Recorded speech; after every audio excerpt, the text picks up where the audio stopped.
Now in LA to take on Justin Herbert and the Chargers on Sunday. Dallas needs to win to avoid their first 0-2 start since 2010.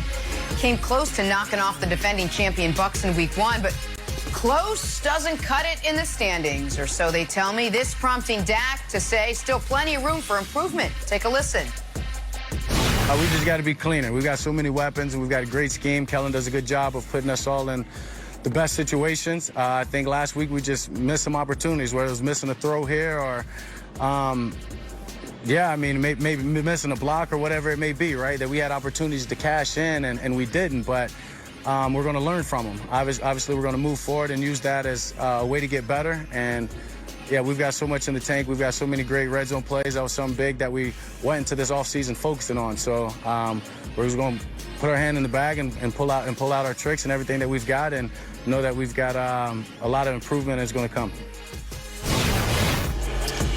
Well, he says the right things. Nick, is Sunday's matchup against the Chargers already a must-win for Dallas? Well, he certainly says the right things until the very end. I'd like to know what else is in that bag that he's putting his hand into. Sounds dangerous. But, no, this is absolutely not a must-win for the Cowboys.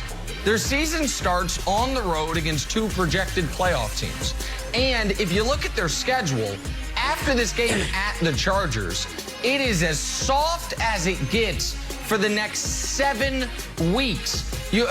Now, that's disrespectful to Philly. We'll see on Philly. But after Philly, Carolina, the Giants, the Patriots, the Vikings, the Broncos. We'll see what the Falcons look like before you play a great team in the Chiefs. So even if they lose this game, they could easily be 6-3 after 9 weeks. So no, I don't think this is a must-win.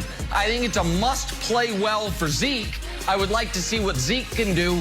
And the other sneaky, interesting part of this game, Broussard, are the Cowboys actually going to have home field advantage? Los Angeles does not have a fervent Charger fan base. The Cowboys have a massive fan base in LA. You've got that gorgeous new stadium. Is it going to sound like a Cowboys home game? I'm interested in seeing that. But I think the Cowboys can lose this game and feel fine, Broussard. Look, they're America's team. All right, everybody's always talking about the Cowboys. So if they lose and they fall to 0-2, and we know that teams that are 0-2 rarely make the playoffs. All right, it's like 12% of teams make the playoffs when they're 0-2. The last 20 to go 0-2 did not make the playoffs the last 2 years. So everybody will be like the sky is falling if the Cowboys lose this game. It'll be talked about ad nauseum for the next week. But I am with you, Nick. It's just not a must-win.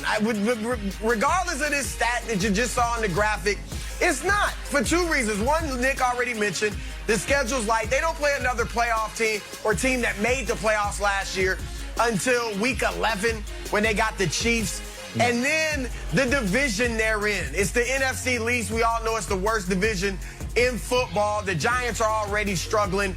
Washington's not a world beater. And Philly, even if they're for real, they're still not that good. All right, so that gives them plenty of cushion. The one thing I disagree with you on, Nick, I don't think it's a must-play-well game for Zeke, although you'd like to see it. I do think it's a must-play-well game for Dak, though. Let's see, is he really back? Last week he looked great. If he has a clunker in a loss this week, then now I'm like, okay, where are we on Dak? All right, they need Dak to play well. He needs to play well for everybody to see. All right, let's shift to Baker and the Cleveland Browns now, another team looking to avoid an 0-2 start. Baker played pretty well last week against the Chiefs, coming off a good year last year. So why hasn't he gotten a contract extension yet? Well, The Athletic offered this.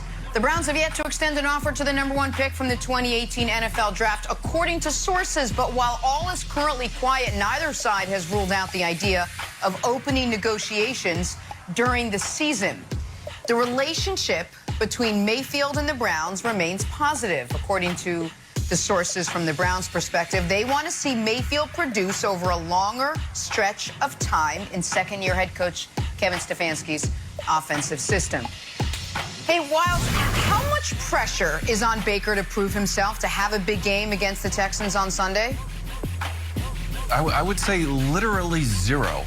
I think they should win the game, but the idea, Broussard, that Baker needs to be thinking about his contract. And this question is a little bit of a low-key diss at the Texans, who, and this might be a hot take, I don't think is as bad as everybody thinks they are. They prove they can play a little bit. And that was sort of like people were underestimating Tyrod, underestimating Culley. I think they're going to be okay. So I think Baker should have zero pressure. I do think that they should start talking about the deal. And Baker shouldn't be in on it, but his representation should be, obviously. And hopefully it gets done. Baker's the quarterback of the future. You found your franchise QB. It's not like you're going to be like, go fish, let's go find somebody else. Sign Baker at some point, but no pressure this weekend.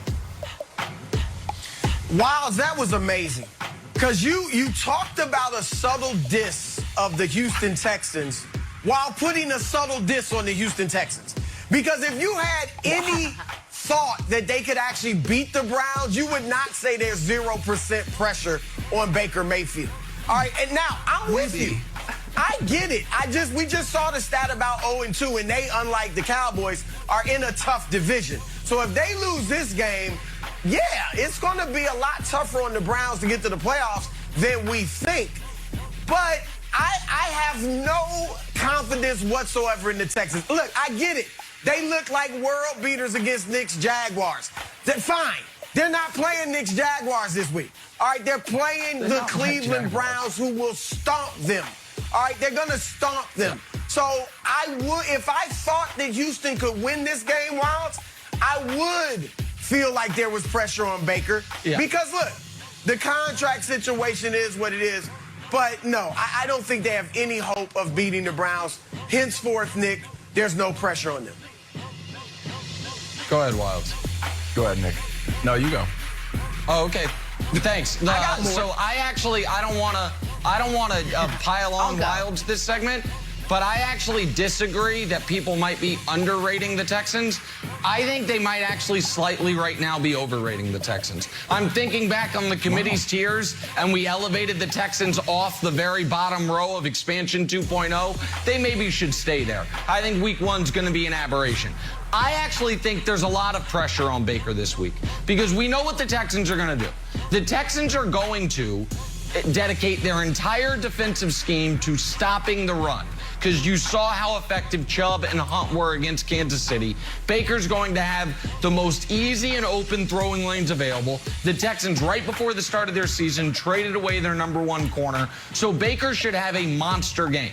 There's no reason for him not to have a monster game if he gets the attempts. And they're 13-point favorites. That's supposed to happen in college football, not week one of the NFL. What I find, to be honest, and it's something to watch for next week, more interesting in the short term for the Browns than Baker's contract extension, is the status of my guy, Odell Beckham Jr. Odell went from game time decision week 1 to midweek scratch week 2. It's now been almost a year since he got his knee blown out. For the Browns to be the team that I believe they can be in the AFC Championship game, that Broussard believes they can be, they need Odell, and they need Odell and Baker with reps to get on the same page. But this week, they don't need anybody. They will annihilate the Texans, and Baker needs to, there is pressure on him to play well because he's going to have it all. You're not going to have an easier matchup than this week for him the rest of the year. All right, we'll see. Let's stay in the AFC North. Let's talk about that guy right there, Lamar Jackson. The pressure, speaking of pressure, mounting on the former MVP. We're going to bring in Mike Vick to break it down next. But first, Tommy and Gronky back for season 2. Check this out. Can Tom Brady play until 50 years old? Wow. Seems to be a really hot question lately.